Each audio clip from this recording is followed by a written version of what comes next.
Olá pessoal, eu sou o pastor Leandro e no vídeo de hoje nós vamos refletir sobre o nosso inimigo, o diabo, o adversário dos cristãos. Esse é o primeiro de uma série de 3 estudos bíblicos que vamos fazer sobre esse tema.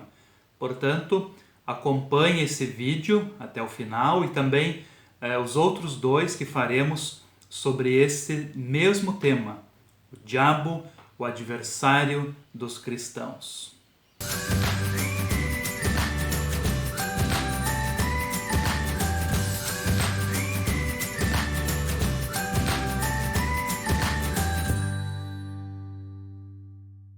No livro A Arte da Guerra, de Sun Tzu, há um relato bem interessante que diz assim: se você conhece o inimigo e conhece a si mesmo, não precisa temer o resultado de 100 batalhas. Se você se conhece, mas não conhece o inimigo, para cada vitória ganha, sofrerá também uma derrota. Se você não conhece nem o inimigo, nem a si mesmo, perderá todas as batalhas.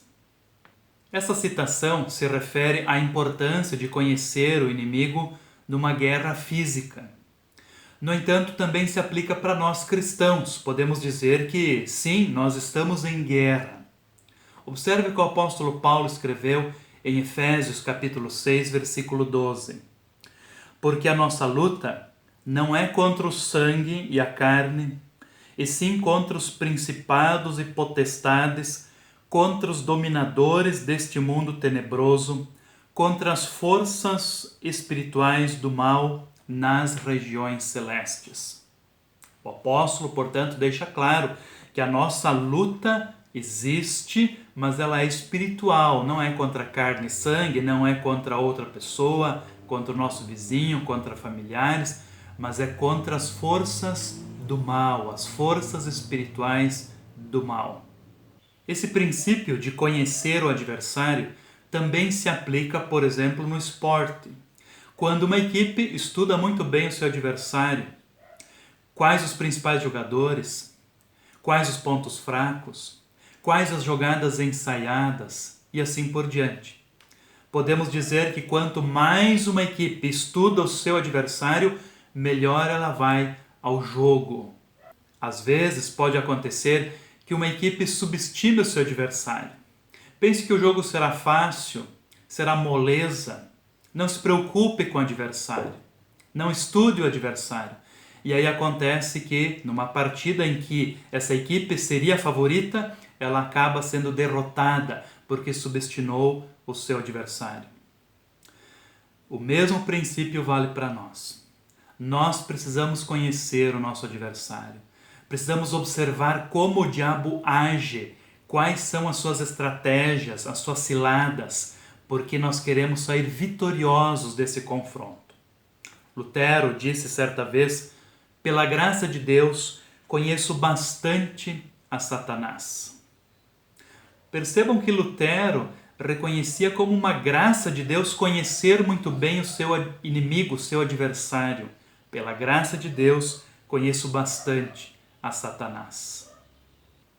Bem, em primeiro lugar, quem é o diabo? A Bíblia fala pouco sobre o diabo, porque esse não é o objetivo da Bíblia. O objetivo da Escritura é falar de Deus. Mas a Bíblia dá algumas pinceladas assim sobre quem é o diabo, suas características e como ele age. Qual a origem do diabo? Tudo indica que, originalmente, o diabo era um anjo poderoso, criado por Deus. Assim como a Bíblia relata esses anjos poderosos, Miguel e Gabriel, esse último que anunciou o nascimento de Jesus a Maria. No entanto, provavelmente durante os dias da criação ou logo após, esse anjo poderoso se rebelou contra Deus por alguma razão. Muitos entendem que ele queria ser Deus, queria estar no lugar de Deus, e por isso esse anjo poderoso foi expulso do céu e condenado ao inferno. Observem essas 3 passagens bíblicas muito importantes nesse assunto. A primeira delas é Judas, versículo 6. E a anjos, os que não guardaram o seu estado original, mas abandonaram o seu próprio domicílio, ele tem guardado sob trevas, em algemas eternas, para o juízo do grande dia. Portanto, aqui está claro que há anjos que não guardaram o seu estado original. Veremos também que não só o diabo foi expulso do céu, mas outros anjos também que com ele se rebelaram, os demônios. Esses anjos que não guardaram o seu estado original, Deus tem guardado eles sob trevas, em algemas eternas, para o juízo do grande dia. Ou seja, estão condenados. O segundo texto, 2 de Pedro, capítulo 2, versículo 4. Ora, se Deus não poupou anjos quando pecaram, antes, precipitando-os no inferno, os entregou a abismos de trevas, reservando-os para juízo. Bem, aqui está claro que esses anjos não foram poupados, mas eles foram condenados ao inferno. E o terceiro texto, Apocalipse capítulo 12, versículos 7 até 9. Houve peleja no céu. Miguel e os seus anjos pelejaram contra o dragão. Também pelejaram o dragão e seus anjos. Todavia não prevaleceram, nem mais se achou no céu o lugar deles. E foi expulso o grande dragão, a antiga serpente, que se chama Diabo e Satanás, o sedutor de todo o mundo. Sim, foi atirado para a terra e com ele os seus anjos. Novamente, aqui um texto bem interessante, onde nos é relatado que houve uma disputa, uma guerra no céu, e esse anjo, que é aqui identificado como sendo o dragão, o diabo, Satanás, ele foi expulso do céu. Não se achou mais lugar para eles ali no paraíso celestial. Há mais um texto bem interessante que nós precisamos olhar nesse momento. É Isaías, capítulo 14, versículo 12 até 15.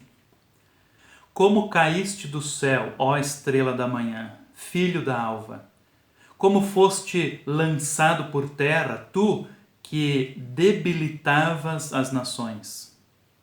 Tu dizias no teu coração, eu subirei ao céu, acima das estrelas de Deus, exaltarei o meu trono e no monte da congregação me assentarei, nas extremidades do norte.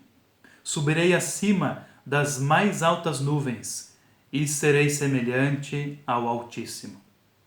Contudo, serás precipitado para o reino dos mortos, no mais profundo do abismo.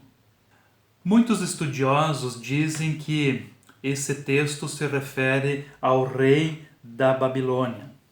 Outros que se refere ao diabo. Interessante que essa estrela da manhã, que aqui é identificada, caiu do céu, porque queria ser igual ao Altíssimo. Lembramos que nós já comentamos antes que uma das razões do diabo se rebelar contra Deus seria esta, de querer estar no lugar de Deus, de querer ser Deus. Outro ponto interessante aqui nesse texto é que aqui aparece o termo Lúcifer na tradução para o latim. Aqui na nossa tradução para o português não aparece, Aparece ó estrela da manhã, filho da alva. Mas na tradução para o latim aparece o termo Lucifere. E dali surgiu o nome Lúcifer para se dirigir também ao diabo. No entanto, Lúcifer não é o nome que a Bíblia utiliza para o diabo.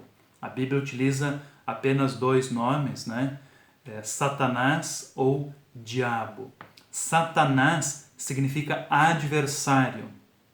E diabo significa enganador. Os dois nomes aí já mostram quais são as ações do nosso inimigo, né? Ele é nosso adversário e ele é enganador. O diabo, portanto, é um ser real. Ele existe sim, apesar de muitas pessoas não acreditarem na sua existência. Aliás, esta também é uma das formas do diabo agir. Ele quer que as pessoas não acreditem que ele exista e possam viver assim tranquilamente.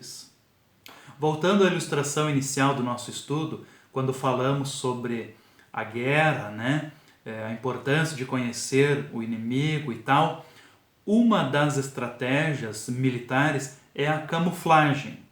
É se parecer invisível para o inimigo, não ser visto, não ser notado, não ser percebido. É assim que o diabo também age. Ele se disfarça, né? Ele usa uma camuflagem. Ele não quer ser percebido pelas pessoas. E se muitas pessoas não acreditarem na sua existência, é justamente isso que ele deseja. Outra característica do diabo é que ele é muito esperto. Lá em Gênesis, logo no início da Bíblia, na tentação de Adão e Eva, nos é dito que a serpente, se referindo ao diabo, era a mais sagaz de todas as criaturas. Sagaz significa isso, esperto, malandro, mas uma esperteza sim para o mal. Portanto, não podemos subestimar o nosso inimigo. Ele é muito esperto, é malandro. Essa astúcia do diabo inclui o engano e a fraude. Não é à toa que a Bíblia o chama de pai da mentira, lá em João 8:44. Outra característica do diabo é que ele conhece muito bem a Escritura. Isso mesmo, conhece muito bem a Bíblia e até a utiliza, mas de uma maneira enganosa, né? Para enganar as pessoas. Observem essas passagens bíblicas. Gênesis capítulo 3, versículo 1, texto que nós lembramos agora há pouco. Mas a serpente, mais sagaz que todos os animais selváticos que o Senhor Deus tinha feito, disse à mulher: é assim que Deus disse, não comereis de toda a árvore do jardim? Percebam essa pergunta do diabo para Eva. Deus disse para vocês não comerem de nenhuma árvore do jardim? Vocês não podem comer de nenhuma árvore? É justamente o contrário do que Deus disse. Deus havia dito para Adão e Eva que eles podiam comer de qualquer fruta do jardim, de qualquer árvore, menos uma, a árvore do conhecimento do bem e do mal. O diabo inverte a palavra do Senhor. Ele fala justamente o contrário, ele sugere o contrário, ele quer causar confusão, ele quer enganar. Outro texto, Mateus capítulo 4, versículo 6, a tentação de Jesus. Ele disse, o diabo disse a Jesus: se és filho de Deus, atira-te abaixo, porque está escrito, aos seus anjos ordenará a teu respeito que te guardem, e eles te susterão nas suas mãos, para não tropeçares em alguma pedra. Percebam que aqui o diabo está citando o texto bíblico. Ele está citando o Salmo 91. E ele cita de cor. É isso que nós falamos antes. O diabo conhece muito bem a Escritura. Ele conhece de cor. Mas ele não cita ao todo o versículo 12. De propósito, ele deixa de fora uma parte, a parte final. Aos seus anjos ordenará a teu respeito que te guardem em todos os teus caminhos, diz lá o Salmo 91. E o diabo deixa de fora isso, né? Será que se jogar de um lugar alto, esperando que Deus nos sustente, é o nosso caminho? Claro que não. Como responde Jesus depois ao diabo, isso é tentar o Senhor, é colocar o Senhor à prova.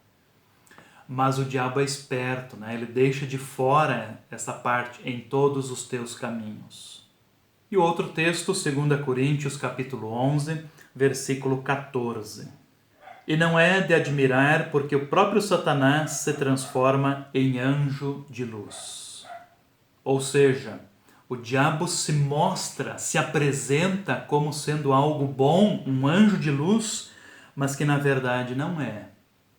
É um lobo em pele de cordeiro. Nós aprendemos uma importante lição com os textos bíblicos que agora vimos.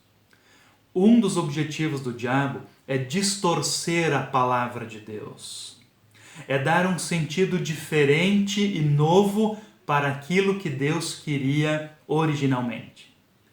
Por isso, um dos cuidados muito importantes da igreja cristã é permanecer fiel à palavra de Deus, perceber as ciladas, os enganos do diabo com o texto bíblico também, para não fugirmos daquilo que Deus quer nos dizer na sua palavra.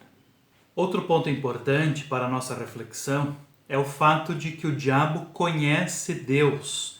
Ele crê na existência de Deus. Observe esse texto de Tiago, capítulo 2, versículo 19. Crês tu que Deus é um só? Fazes bem.